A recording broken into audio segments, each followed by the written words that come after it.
Hi everyone, this is my second commentary on Struggle's Lost Chapter Lufenia, which is Lotsa lore. And the party setup that I use here is the Terra Yang combo combined with Paladin Cecil for the Holy Enchant and Imperil, which will also help on Wave 2 Lufenia Orb. This is also another great party for those who may decide to skip on the Struggle and Ash banner released today. It's a very effective team because you'll be able to kill off Wave 2 before they get to use their Seraphor's attack, which gives them the massive Brave gains and Brave reduction, and also kill them before they use their Blazing Wave attack, which is an AoE HP attack. It is pretty safe. I'll be commenting a little bit about the setup first, because Wave 1 is pretty straightforward. So the setup that I used is Paladin Cecil, Yang and Terra. Everyone has their passives equipped, except for Yang, who has his buff, boost, speed up unequipped. I will be also putting the setup in the video description so you can check it out there together with the timestamps as well. As for call abilities, it's quite important to set Krile Call on Yang. If you have Ash Call will also of course do the same, but it defeats the purpose because you then have to pull for Ash's LD. In this party combat strategy, Krile Call is actually preferred over Ash Call because Krile Call actually can inflict a trap that can trigger a paralysis effect, which will help you as well. As for summons, Diabolos is actually my recommended summon here because you will be eating a wave cannon or two on the first wave, and that will actually trigger the blessing from Diabolos. I did set a root call on Paladin Cecil, but on hindsight I think it's not needed. As you can see right here, I ate a wave cannon and this would have actually triggered the summon blessing as well. Paladin Cecil will provide some overheals which will allow you to comfortably tank the wave cannon anyway, and so root call isn't necessary.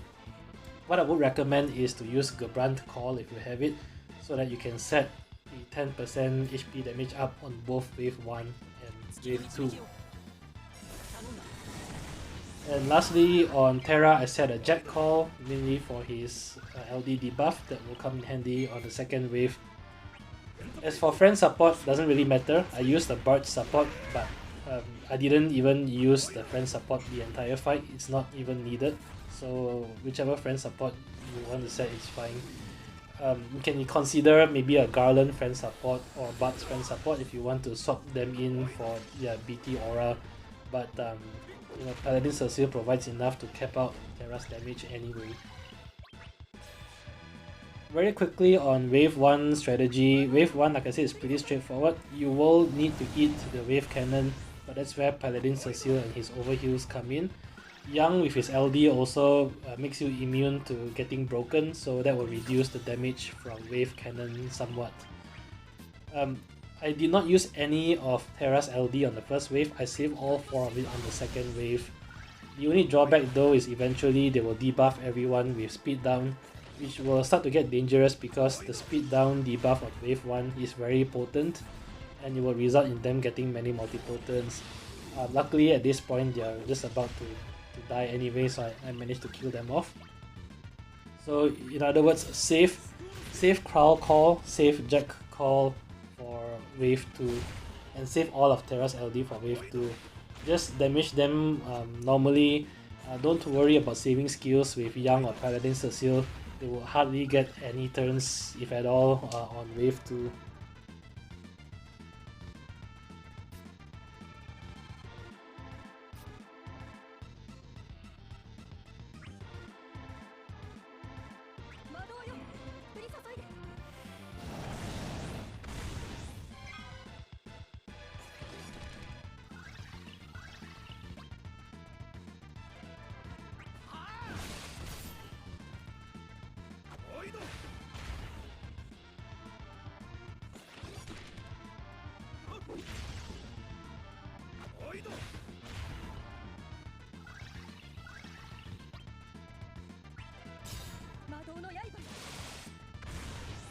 Okay, so coming to wave 2, the mechanic that you really need to play around is that if you take 20 consecutive actions in a row, the behemoths here will gain a gold aura that makes them immune to HP damage.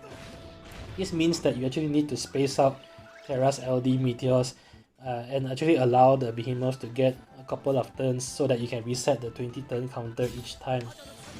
All you need to do is space out the LD use between the behemoth's turns. So starting off, I actually saved Paladin Cecil's EX at the end of the first wave so that I can immediately use his EX on wave 2. If you don't have his EX, it's important to immediately go his LD so that you can inflict Holy Imperil and make sure that Paladin Cecil's additional ability is up. This allows Terra to hit for weakness damage. At the start of wave 2, I immediately use Jack's Call so that I can inflict the defense down as well. And if you have Gabranth's Call, this is time to use it.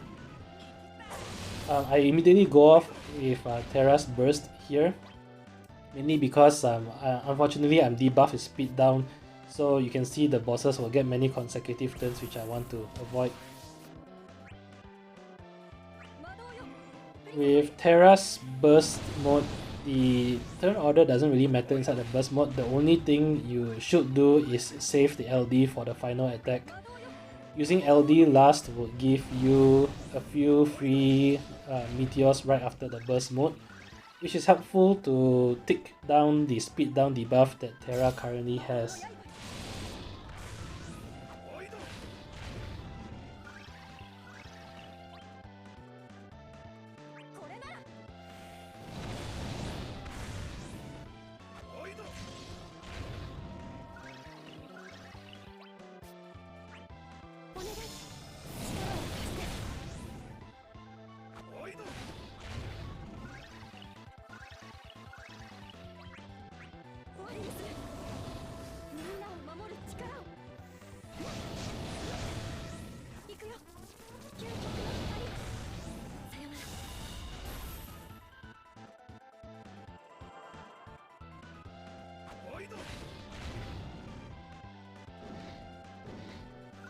Okay, so I've come to the end of the burst mode. I have the burst aura, and notably I've taken quite a lot of turns here. The burst mode itself is 6 actions already, so I'm sort of 10 or above actions at this point, which means that I really don't want to use another LD here because I run the risk of triggering the gold aura on the bosses.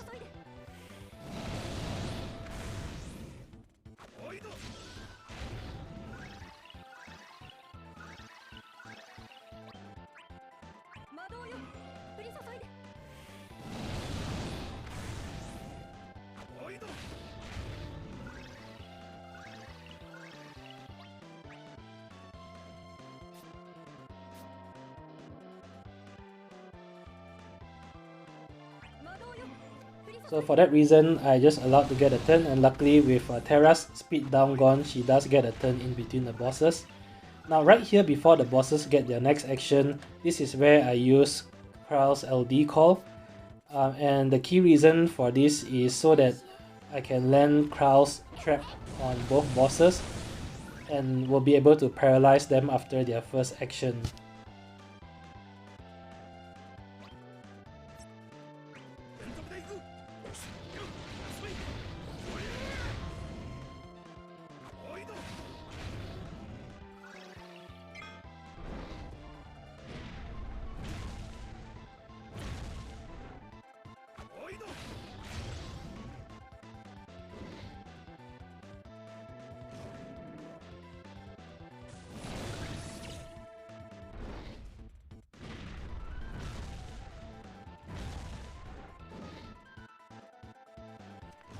So at this point, the boss has taken a turn each, and they've both triggered Krile's trap, inflicting a paralysis debuff, and they've also reset the 20 turn counter to trigger the gold aura.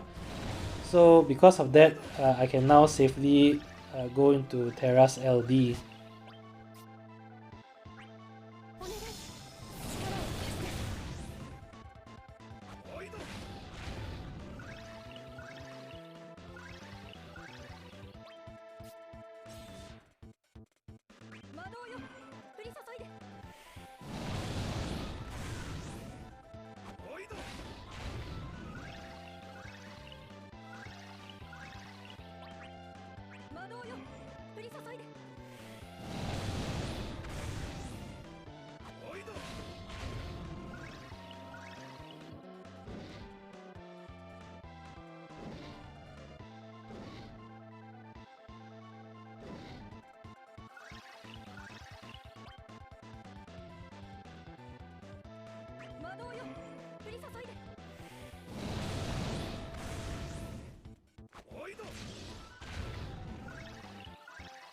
Okay, so I'm coming near the end of Terra's first LD, and at this point I should be about 7 to 10 actions in after the boss's last turn. And I felt that because of that I could probably fit in another LD and still be very comfortably within the 20 turn action limit.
Okay, right here I should be maybe 13 to 15 actions in, so I'm pretty close to the 20 action limit before it triggers the gold aura. So for this reason, I let the bosses take another turn, which is fine because both of them are paralyzed, so the next action is disabled. If you want more breathing room, another option is to use a Ramo summon over Diabolos summon. If you use Ramo summon, you can then wait until they take their next turn right here. They'll be paralyzed and the paralysis will wear off. You can then pop summon at this point to re-inflict paralysis again, which then gives you another turn of breathing room if you really need it, but you'll be trading off the 50% bonus brave damage up. So it is a trade-off whether you want one extra paralysis or the 50% brave damage boost. Personally, I went for the brave damage boost, and I did manage to kill them off before their next turn after this. Right here, I am about 3 to 4 actions in after the boss's last turn. This means that I should be able to fit in 2 LDs very comfortably before the gold aura appears.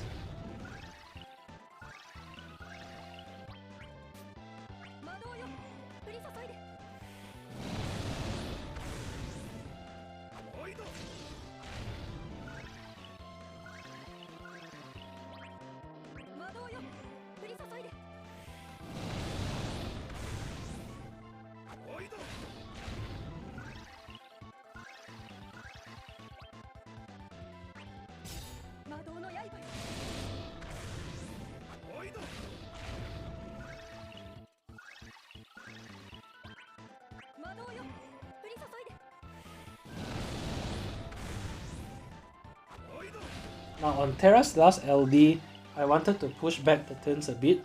So what I do here is pop the summon first, and again if you use Ramo summon, it will actually buy you another turn of paralysis. But by using the LD right inside summon, you'll notice on the turn order what happens is that Terra gets a bunch of free turns, and she sort of push Yang and Paladin Cecil's turns after that, and it creates a buffer of turns that you then have after the summon mode is over. But pretty much that's it. I actually managed to kill them by the final turn inside summon, so I think theoretically, even if I didn't use summon, I probably would have been able to finish them off as well. But it would have been close before their very next turn. And when the bosses are standing on 2 legs, they will be about to use their Seraphor's attack, which will make it drastically harder to kill them off.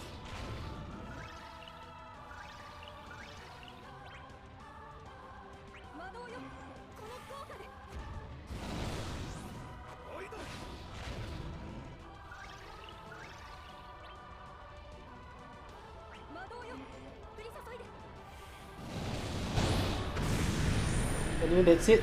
I hope this video has been helpful as well. As always, if you enjoyed the content, do leave a like, comment or subscribe. It really helps a lot. Till then, I'll see you guys in the next video. Bye bye.